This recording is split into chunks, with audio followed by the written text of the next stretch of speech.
Project រថយន្ត Jeep ដំបូងក្រណាត់ត្រូវបានកែប្រែទៅជាដំបូលស្បែករួចរាល់100%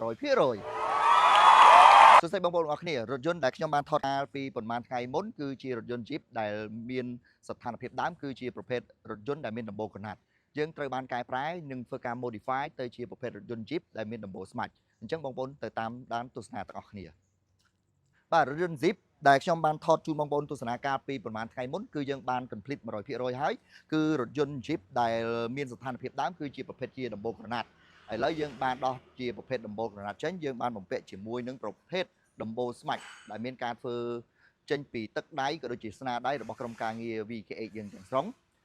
ដំបូលរបស់រថយន្ត Jeep នេះបងប្អូនយើងធ្វើរចនាបែបផែនស្តង់ដាគឺមានជាមួយនឹងទ្វារក្រោយក៏ដូចជាបូមទល់ជាមួយនឹងទ្វារក្រោយដូចគ្នាមិនតែប៉ុណ្ណោះជំហៀងឆ្វេងនិងស្ដាំគឺយើងបំពាក់ជាមួយនឹងកញ្ចក់ហើយឥឡូវក្រុមការងារយើងបានកំពុងតែដំឡើងហើយយើងក៏បានដូចជាការចាប់ជើងក៏ដូចជាយើងអ៊ុតកាវនិងដាក់រិញមួយចំនួនដើម្បីឲ្យរថយន្តបើកទៅមាំមួនកុំឲ្យមានទឹកចូលក៏ដូចជាធូលីដីហុយចូលតាមចន្លោះប្រហោងផ្សេង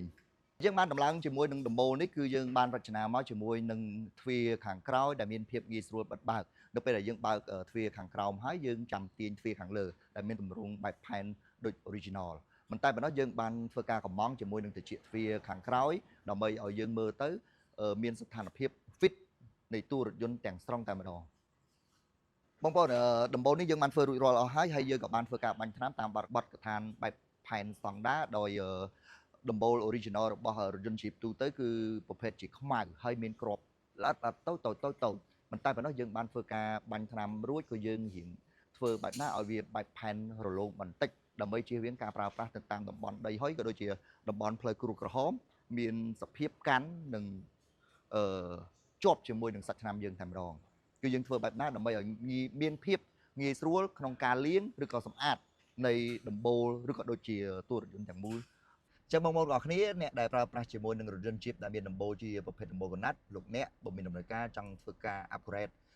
ទៅជាដំបូលស្មាច់ដូចវីដេអូដែលខ្ញុំបានបង្ហាញជូននេះកុំភ្លេចតាក់ទងមក VKH Accessory អរគុណជួបគ្នានៅវីដេអូក្រោយ